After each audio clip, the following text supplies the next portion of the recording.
Magandang araw, sambayan ng Pilipino. Magandang araw, mga kababayan. Kasama niyo po ngayon si Ka Eric sa isa na namang episode ng ating Balita at Talakayan.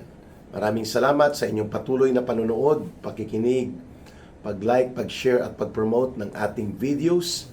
Patuloy po ang paglago ng ating channel at paglawak ng ating naaabot na mga viewers. Maraming salamat. Sa puntong ito ay bibigyan po natin ng ating pagpapaliwanag at pananaw itong balita kung saan ay pinagkaisahan at pinagtulong-tulungan ng mga tauhan ni Marcos Jr. at nila Romualdez, si Congressman Kiko Barsaga at sa botong 265 na mga alipores ng kadiliman sa sindikato ni Marcos at nila Romualdez, pinatanggal po bilang kongresista si Congressman Kiko Barsaga. Masakit at malupit po ito na katotohanan na abusado at puno po ng walang paggalang at pagrespeto sa mandato na ibinigay ng mga mamamayan ng Cavite, lalo na po sa distrito na nasasakupan ni Congressman Kiko Barsaga dyan sa area ng Dasmariñas at paligid nito sa Cavite, sa probinsya ng Cavite.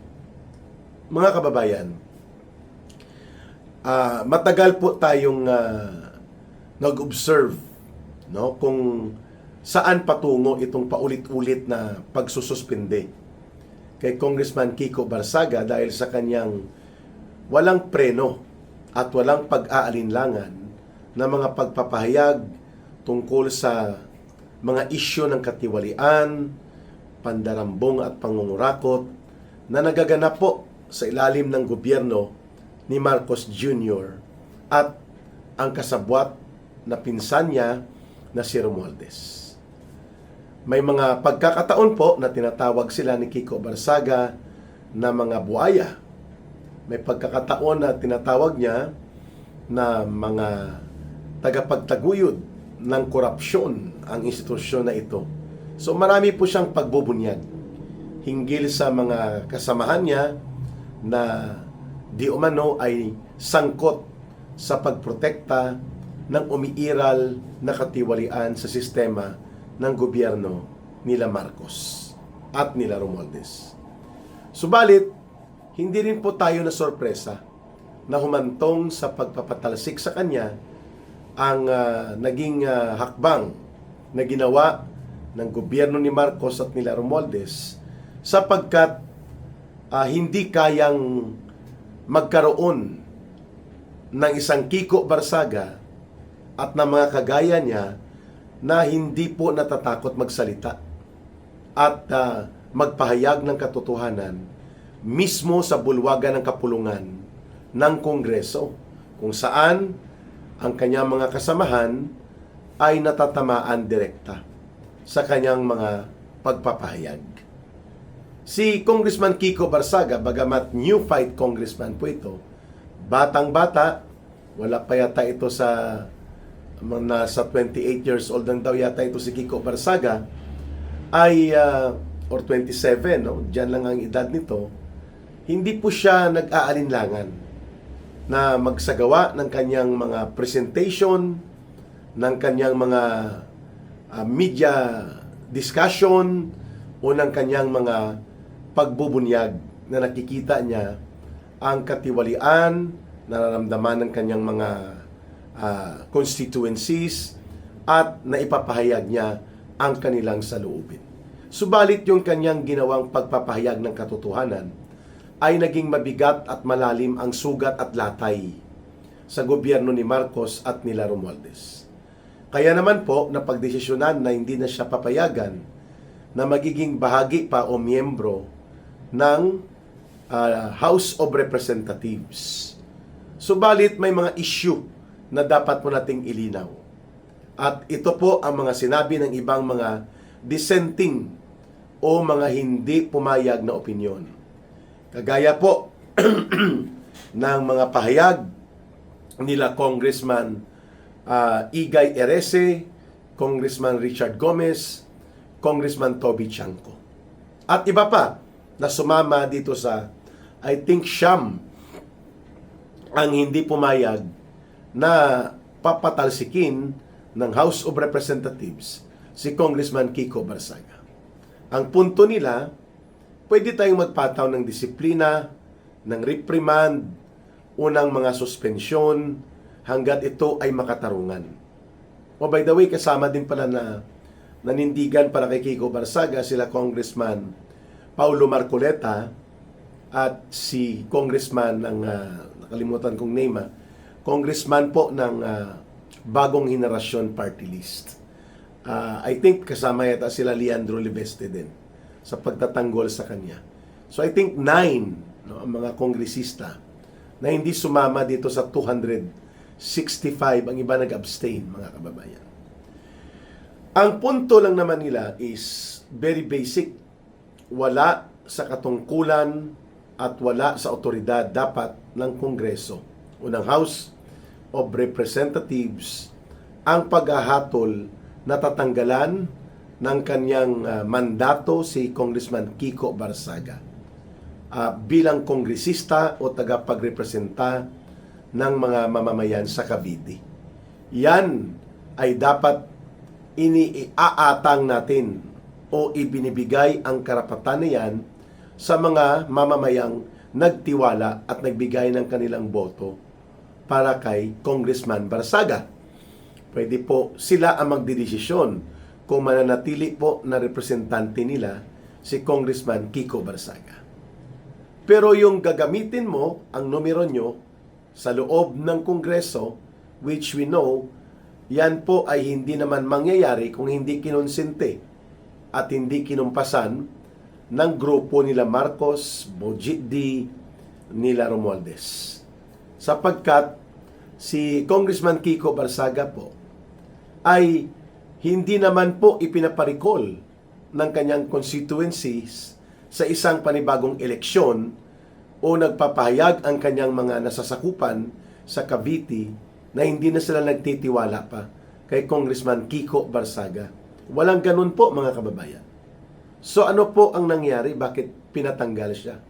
Sapagkat ang mensahe na gustong ipakita ng tiraniya at diktadura sa numero at bilang nila Marcos at Romualdez at the House of Representatives, that they cannot tolerate yung mga malalakas ang loob na manindigan at magbangga sa interes o bumangga sa interes nila Marcos at nila Romualdez patungkol sa mga pag-question sa patakaran, mga programa at mga kaganapan ng mga maiinit na issue na kinasangkutan ng gobyerno o administrasyong Marcos Romualdez. They're sending out the message na walang sisinuhin. Kung senador ka, mapapakulong ka. Kung ikaw naman ay kongresista, ikaw ay pwedeng mapapatalsik kung hindi ka sumunod o tumahimik o tumiklop. Ito po ay simbolo ng isang mapanupil at kahalintulad ng isang diktadura na bagamat hindi mo pinapasarado ang Kongreso kagaya ng pagpadlak ng tatay niya ni Marcos Sr. noong panahon ng martial law from 1972 to 1987 for 15 years, walang kongresong matino. Walang tunay na kongreso o legislative body na umiral. At si Marcos ang nagkokontrol kahit pa noong nagkaroon ng batasang pambansa na sinasabi niya. So mahigit 10 taon po na walang legislatura sa ilalim ng diktadura ng tatay ni Bongbong Marcos. Dito kay Bongbong Marcos Jr., hindi lamang hindi niya dineklara ang martial law dahil naduduwag siya at mamarkahan siya ng mas malaki pa at mabigat na mga pagmarka ng galit at pagtatakwil ng mga mamamayan.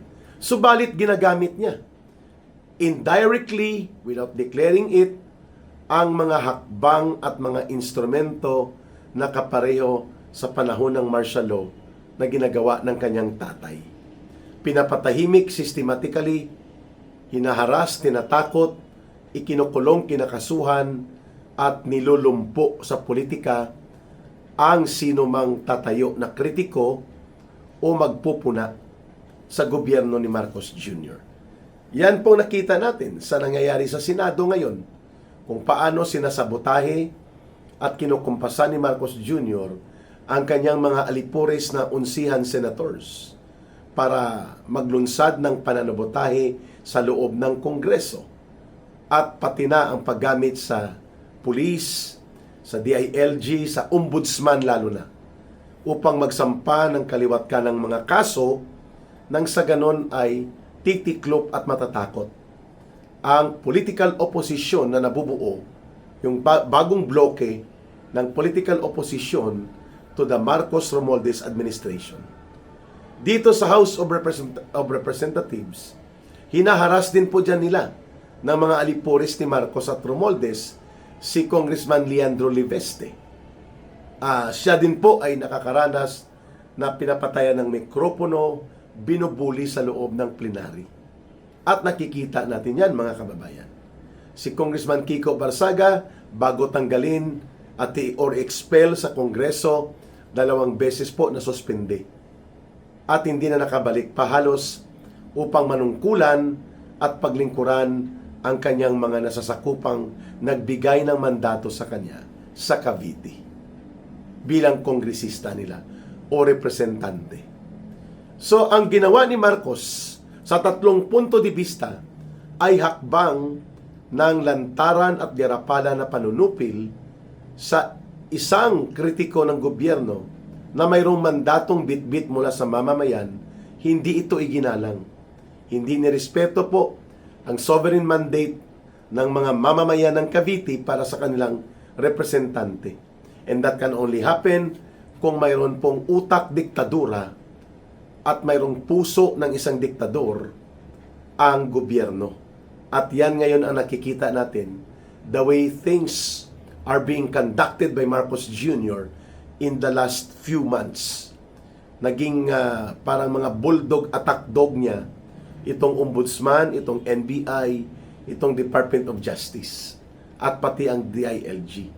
Kung paano nila ginagamit ang poder at ang kapangyarihan hindi para protektahan ang mamamayan, kung hindi para supilin ang mga demokratikong institusyon, at ito ay kanilang pipilit-pitin at pilitin na sunod-sunuran lamang para sa kung ano ang gusto ng gobyerno ni Marcos. Halimbawa, hindi dapat maimbestigahan ang mga anomalya sa budget, ang sistematikong pangungurakot, ang malawakang pandarambong at pagkalimas, pagkawala ng pundo ng bayan, at marami pang iba na mga issue ng katiwalian at kabulukan.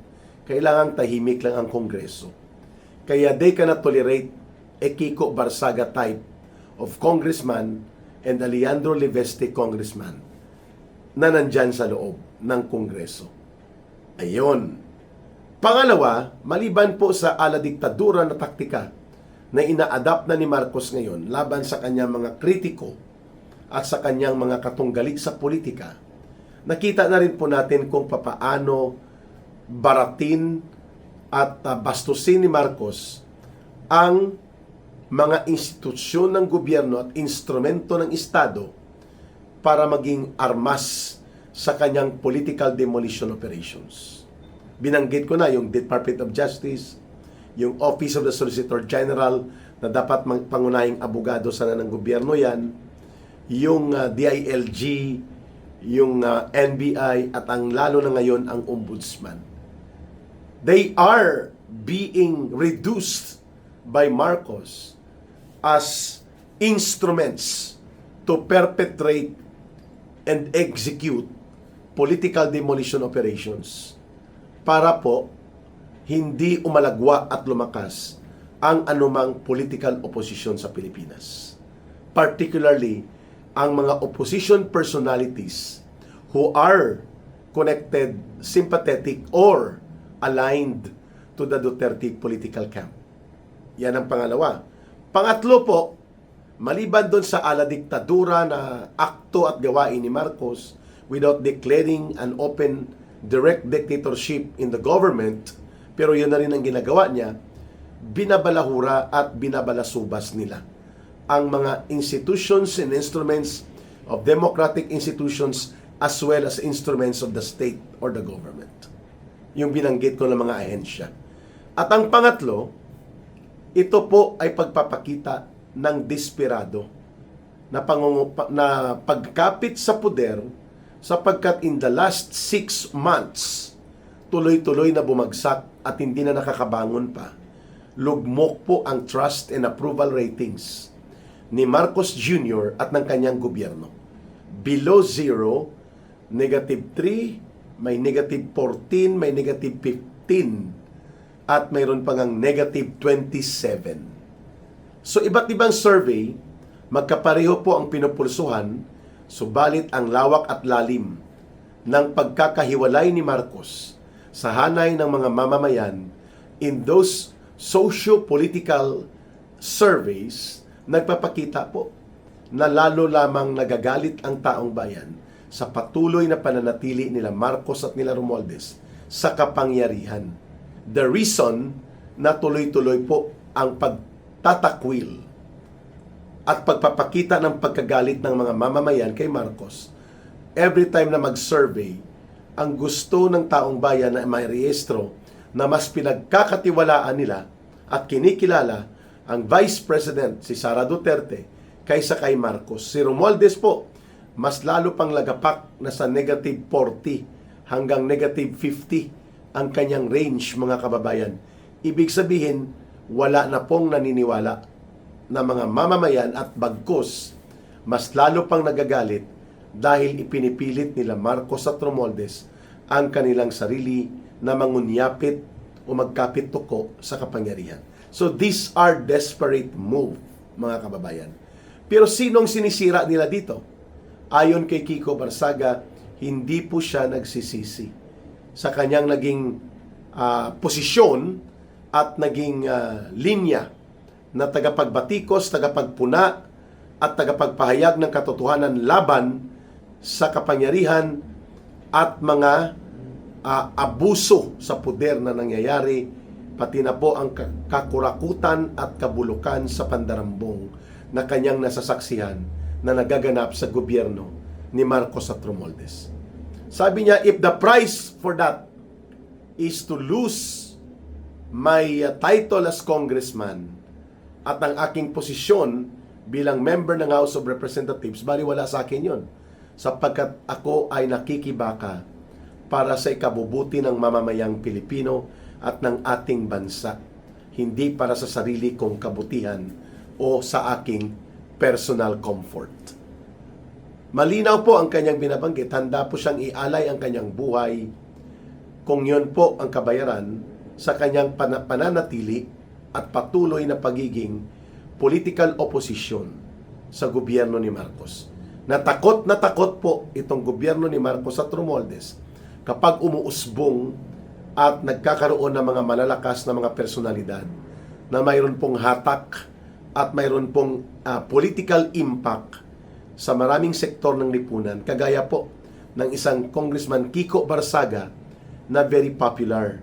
Ang kanyang mga pahayag, very controversial, at ito ay umuusok sa mga iba't ibang plataforma ng social media. Marami ang nakakakita, milyones po ang sumusunod sa kanya, sa mga pahayag niya.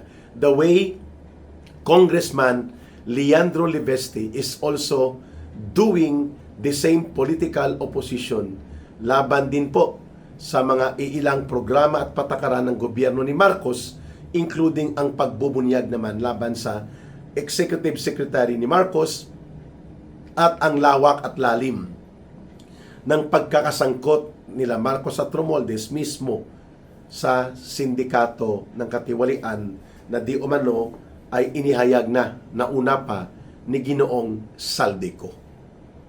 So, the Congress right now, both the House of Representatives and the Senate, which should serve as the counter check and balance instrument sa pag-iral ng mga kapangyarihan sa gobyerno, kaya nga may separation of powers, may check and balance, may judiciary, may legislative branch at may executive branch, para hindi po nakokonsentra at hindi maaabuso ang kapangyarihan sa isang sektor o hanay lamang ng may hawak ng otoridad sa gobyerno.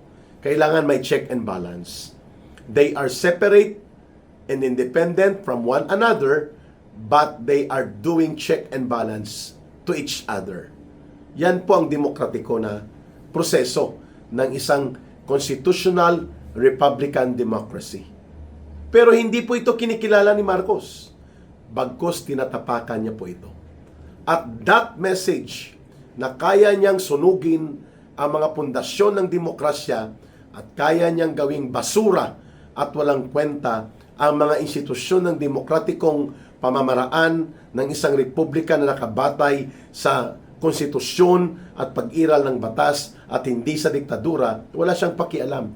Masunod lamang ang gusto niya na hindi siya mananagot at hindi siya hahabol at mapapatawa ng parusa o mapapalaya sa poder sa kanyang pagkakasangkot bilang punong mastermind, bilang pinuno sa pag-iral ng sistema ng malawakan at sistematikong pandarambong, the way things are being revealed right now ng iba't ibang mga testigo. So mabuhay po kayo, Congressman Kiko Barsaga.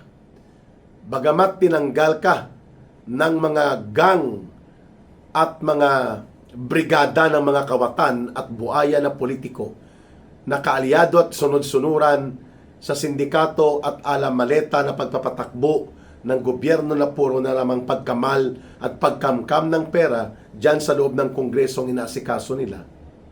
Kayo po ay buhay na patotoo na mayroon pang pag-asa ang bagong darating na mga henerasyon ng political leaders sa ating bansa. The way you stood tall, nanindigan po kayo ng matayog at matuwid kahit na ito ay magre-resulta sa pagpapalaya sa inyo sa iyong mandato at pagnakaw nila at pagyurak sa mandato ng iyong mga kababayan na nagtiwala sa iyo na maging kongresista.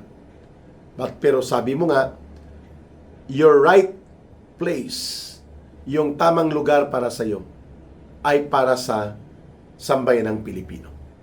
At kami ay saludo at we are very proud na hindi po kayo nanlumo o nanghinayang bagamat hindi tama at hindi makatarungan ang ginawa sa inyo, yet you decided na i-embrace o yakapin po ang pagsusulong ng demokratikong oposisyon sa laban po sa nabubulok at hindi matuwid at napakalubha na mapang-abuso na gobyerno ni Marcos at Romualdez. Now this time, outside Congress, direkta na mismo sa hanay ng mamamayang Pilipino na handa namang tumugon at yumakap sa iyo para ikaw ay maging bahagi ng malaya at lumalakas na demokratikong oposisyon sa hanay ng ating mga mamamayan. Maraming salamat, Congressman Kiko Barsaga. Mabuhay ka at kasaysayan po ang magbibigay ng tamang paghatol hinggil sa iyong pagsasakripisyo na ito para sa ating bayan at naway hindi ka mawalan ng lakas ng loob at hindi ka mananahimik the way you have stood tall inside Congress kahit ikaw ay niyuyurakan at ginigipit sa pagiging malaya ng kaisipan mo sa loob ng Kongreso na kontrolado ng sindikato nila Marcos at nila Romualdez. Maraming salamat sa inyong panunood at pakikinig kay Eric. Mabuhay po kayo, mahalin natin ang bansang Pilipinas, mga kababayan. Walang ibang magmamahal nito, kundi tayo ring mga Pilipino. Para sa Diyos at sa Pilipinas nating mahal, may God bless everyone. And may Allah will be with those who are Muslim brothers and sisters. Maraming salamat muli. Bye for now. Ito po si Eric. Mabuhay!